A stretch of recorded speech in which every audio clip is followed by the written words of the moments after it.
Emma had always been a light sleeper. The smallest sound, the creak of a floorboard, the hum of the refrigerator could wake her. That night, though, the noise that pulled her from her dreams was different. It was the sound of the front door closing quietly, the familiar click that echoed faintly through the hallway. She turned her head toward the clock on the nightstand. It was 11:47 p.m. Her mother, Clara, wasn't home. She'd gone to visit her sister 2 towns away and had called earlier to say she might stay the night. That left Emma alone in the house with Mark, her stepdad. Mark wasn't a bad man, not by any means. He had been patient with Emma when her mother first remarried, always giving her space, always trying to make her comfortable. But they weren't close either. Their relationship was polite but distant, like two people trying to share a house but living in separate worlds. Emma sat up, brushing her hair from her face. She wasn't scared, but something about the quietness felt heavy.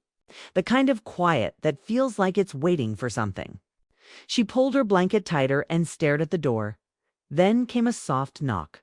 3 light taps, Emma. Mark's voice was low, almost hesitant. She frowned. Yeah.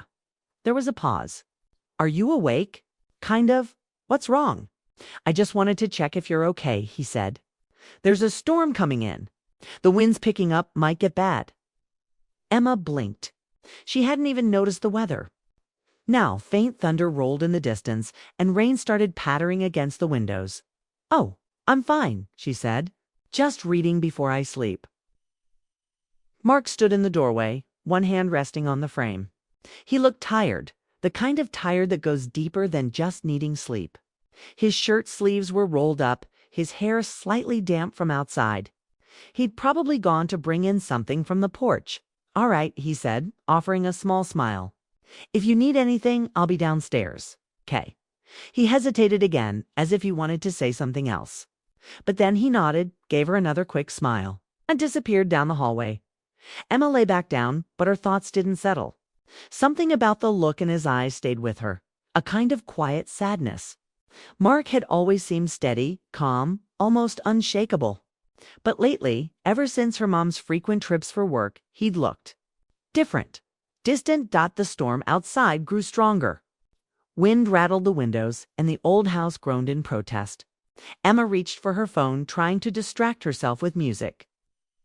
But the Wi-Fi flickered off. Great. Another hour passed.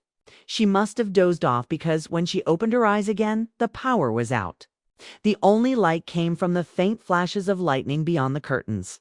The storm was full now, thunder shaking the walls. Then came the sound of footsteps again. Slow, careful, Emma.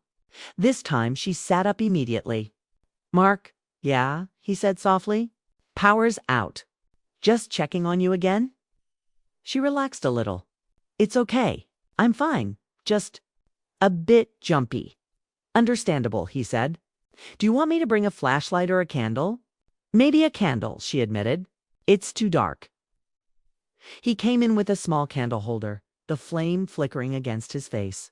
It painted shadows under his eyes, making him look older somehow. He set it on the nightstand carefully. There, he said. Better. Yeah, thanks. The room glowed with soft orange light. For a moment, it almost felt warm, comforting. Mark stood there, looking around as if searching for something to fix. You know, he said finally, your mom used to hate storms. She'd always sit in the living room and talk until they passed. Emma smiled faintly. Yeah, she told me. She said you'd make her tea when the thunder got too loud. He chuckled. That's true. I guess I just like feeling useful. There was an awkward pause, and Emma realized this was the longest conversation they'd had in weeks. You still miss your dad sometimes, don't you? Mark asked gently. The question caught her off guard. Yeah, she said after a moment. I mean, he's been gone a while, but yeah, some things stick. I get that. He looked toward the window, lost in thought. When people leave even for good reasons, they don't really leave, do they? They stay somewhere in us. Emma nodded slowly. For the first time, she saw him not as her mother's husband, but as someone who carried his own quiet stories. Someone who also understood loss. Another crack of thunder made her jump, and Mark looked back at her. You okay? Yeah, she said, forcing a laugh. I just hate thunder. Always have. Well, he said softly, then you should come downstairs. It's warmer there, and less creaky than this room. She hesitated. It was late, and she didn't want to seem childish. But the storm was loud, louder than before. Okay, she said finally. She grabbed her blanket and followed him down the hall. The living room was dimly lit by more candles, shadows dancing along the walls. Mark had set a kettle on the gas stove, the faint whistle echoing through the house. Hot chocolate? He asked with a grin. Emma couldn't help but laugh. You're serious? Completely. He poured 2 mugs and handed her one. The warmth seeped through her fingers, grounding her. They sat on opposite sides of the couch, the candle between them flickering gently. I don't think we've ever really talked, Emma said after a while. Mark looked surprised.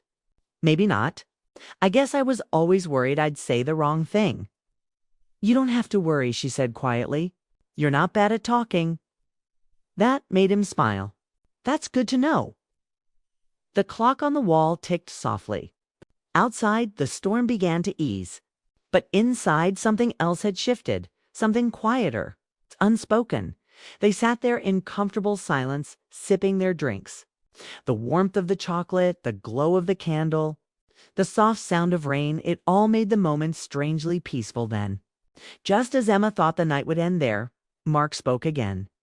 His voice barely above a whisper. There's something I've been meaning to tell you, he said. Emma's heart skipped. His tone wasn't stern, but serious. What is it? He looked at her for a long moment before answering. I just want you to know you're not alone here. I know you've felt like an outsider in your own home since your mom remarried, and I've probably made it worse by keeping my distance. But that was never because I didn't care. Emma felt her throat tighten. And why? Because he said, eyes soft, I thought maybe you needed space. I didn't want to replace anyone or make you feel like I was taking your father's place. She didn't know what to say. For so long she'd built quiet walls around herself, and suddenly he'd found a door through them. Thanks, she whispered. That means more than you think. Mark nodded, his eyes reflecting the candlelight. Good, because that's all I wanted to say. The storm outside faded to a soft drizzle. The house was still. Neither of them knew that this night, simple as it seemed, would change everything between them. The next morning, the house felt different.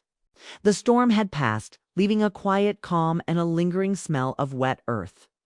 Sunlight streamed through the windows, highlighting dust motes dancing in the air. Emma woke to the soft hum of the refrigerator, feeling a strange mixture of comfort and unease from the night before. She lay in bed for a moment, thinking about what Mark had said. His words, so simple and honest, had carried more weight than she expected.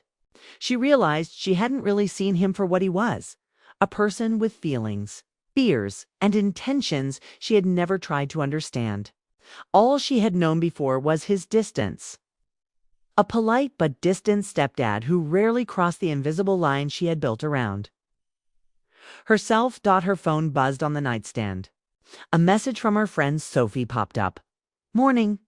Did you survive the storm? Emma smiled faintly and typed back. Yeah, it was wild. You missed it. Then she paused, thinking about what to share. Last night wasn't something she could text in a few words. It was heavier, deeper, more personal. After getting ready, she went downstairs to find Mark already in the kitchen brewing coffee. The smell filled the house, warm and reassuring. He glanced up and offered a small smile. Morning, he said. Coffee? Sure, she replied, sliding a chair to the table as she sat. She noticed him hesitating for a moment, his hands wrapped around the mug. Emma, he said carefully, about last night. I hope it didn't feel weird. Emma shook her head quickly. No, I mean, it was fine. Actually, it was. Nice, calm. She realized how rare it was to feel that kind of calm at home. Their house was usually filled with the noise of busy schedules, errands, and chores. Evenings were often rushed, and she barely saw her mother awake at night. But last night had been different. It had felt like the first time in months that someone cared to just sit and listen. Mark nodded, relieved. Good. I didn't want to overstep. You didn't, she reassured him. I think I needed it more than I realized." For a moment, they both sipped their coffee in silence. The morning light made the room look soft and peaceful, and Emma felt a warmth that wasn't just from the coffee. It was trust, quiet and fragile, but there nonetheless. Then Mark cleared his throat. "There's something else I need to tell you." Emma's heart skipped. "What is it?" He set his mug down, leaning against the counter. "It's about your mom. She hasn't been completely honest with you about her work trips. Some of them are for family reasons, not just business." "I didn't want to tell you because I didn't want to cause worry or confusion." Emma frowned. "Family reasons?" "Yes," he said carefully. "She's helping her brother. He's had some difficulties lately. Health issues. She didn't want to worry you, so she said it was work." Emma felt a strange mix of relief and frustration. Relief because her mom wasn't lying maliciously. Frustration because she felt left out, like she wasn't trusted to understand. "I wish she told me," she said quietly. "I know," Mark said. "And I'm sorry. I only found out a few days ago. I didn't know how to explain it to you without making things more complicated." Emma nodded slowly. "Thanks for telling me." They sat together, the conversation shifting naturally. They talked about small things at first, school, friends, weekend plans. But gradually, the discussion deepened. Mark shared stories from his own childhood about moving often, about the times he felt like an outsider, and how he had learned to adapt. Emma listened, fascinated. For the first time, she saw him as a person who had lived a full life outside her home, who had challenges and experiences that shaped who he was. Then came a knock on the door. Emma glanced up to see a neighbor, Mr. Peterson, standing with a small box of muffins. "Thought you two might like these," he said kindly. Mark smiled warmly. "Thanks, Mr. Peterson. That's very thoughtful." After he left, Emma realized something important. Her home, it's often full of tension and unspoken rules, could also be a place of quiet support. She glanced at Mark, noticing how his eyes crinkled when he smiled, how he moved naturally without pretension. She remembered the night before, the storm, the candlelight, the words of reassurance, and understood something she hadn't before. Trust wasn't something that came overnight. But last night had been a start. A single night of honesty, patience, and presence could begin to bridge the gap that months of polite distance had created. Later that day, Emma's mother called. She spoke quickly, apologizing for not explaining everything. But Emma felt calm. She told her mother she understood, and for the first time she realized she didn't feel abandoned. She felt included, part of the family, even if it was messy and imperfect. After the call, she and Mark spent the afternoon organizing old photos in the living room. They laughed at awkward hairstyles, strange fashion choices, and old-school photos. The laughter was light, almost healing. For Emma, it was more than just fun. It was connection. It was understanding that family could be complicated. But it could also be comforting. As evening fell, Emma noticed the sky turning a soft lavender. The sun dipped behind the trees, casting long shadows across the living room. Mark looked over at her and said, "You know, I think we're finally starting to get the hang of this, being family." Emma smiled, feeling something shift inside her. The night of the storm had been the first step, but today, this ordinary, simple day was the proof that relationships could grow, evolve, and even surprise you. Then, just as they were about to head upstairs for dinner, the doorbell rang unexpectedly. Mark went to answer it, and Emma followed, curious. At the doorstep stood a delivery man with a package, but inside it was something they didn't expect. An old letter addressed to Emma. In her father's handwriting, she held it in her hands, trembling slightly. The envelope was yellowed with age, the ink faded but readable. Her father had written it years ago, and she hadn't known it existed. "Emma," Mark said softly. She opened the letter, hands shaking, and began to read. Each word brought back memories she had almost forgotten, stories her father wanted to tell her, advice he had written down. It was a message of love, reassurance, and hope. And in that moment, Emma realized that even though people left, life changed, or storms passed. Family, in its many forms, could still offer care, support, and connection. The day ended with Emma sitting on the couch, the letter on her lap, candlelight flickering gently as Mark prepared dinner. She understood something crucial. Trust and understanding were the real anchors of a home. Night or day, storm or calm, connection could be built if people were willing to reach out, speak honestly, and listen. And as the sun fully set, Emma knew the next chapter of her family story was just beginning, a story of patience, care, and unexpected truths that could bring them closer than she ever imagined. The evening settled softly over Emma's home, the sky painted in warm hues of pink and gold. Inside, the house felt quieter than usual, yet somehow lighter. The storm from days before had passed, leaving only gentle breezes through the open windows and a faint smell of rain lingering in the air. Emma held the old letter in her hands, its edges fragile, ink faded but still readable. Her father's words written years ago resonated with her now in a way she could never have anticipated. Mark was in the kitchen, preparing dinner with deliberate care. Emma watched him from the couch, realizing how different their relationship had become in just a few days. The tension that had existed before, the polite distance, the cautious avoidance had begun to dissolve, replaced by a tentative warmth and mutual understanding. The small moments they shared now carried weight. A smile across the room, a shared laugh at an old photo. A conversation that felt sincere and honest. Emma opened the letter again, reading passages aloud softly. Her voice carried over the gentle clatter of dishes and the hum of the refrigerator. The words reminded her of her father's love, his hopes for her, and the importance of family even when circumstances were complicated. Each line felt like a bridge between past and present, reminding her that connections, even ones strained or incomplete, could be restored and nurtured. Mark, hearing her, paused and leaned against the counter. "He really loved you," he said quietly. "He always wanted the best for you, even if things weren't perfect." Emma nodded, a lump forming in her throat. "I know. I think I understand him better now.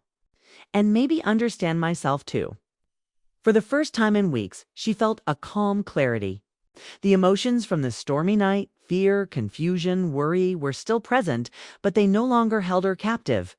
Instead, they had transformed into something else: awareness, empathy, and a growing trust in the people around her. After a while, Mark suggested they step outside to watch the sunset from the backyard. Emma agreed, eager to feel the fresh air and quiet. They walked slowly across the grass, the soft crunch under their feet grounding them in the moment.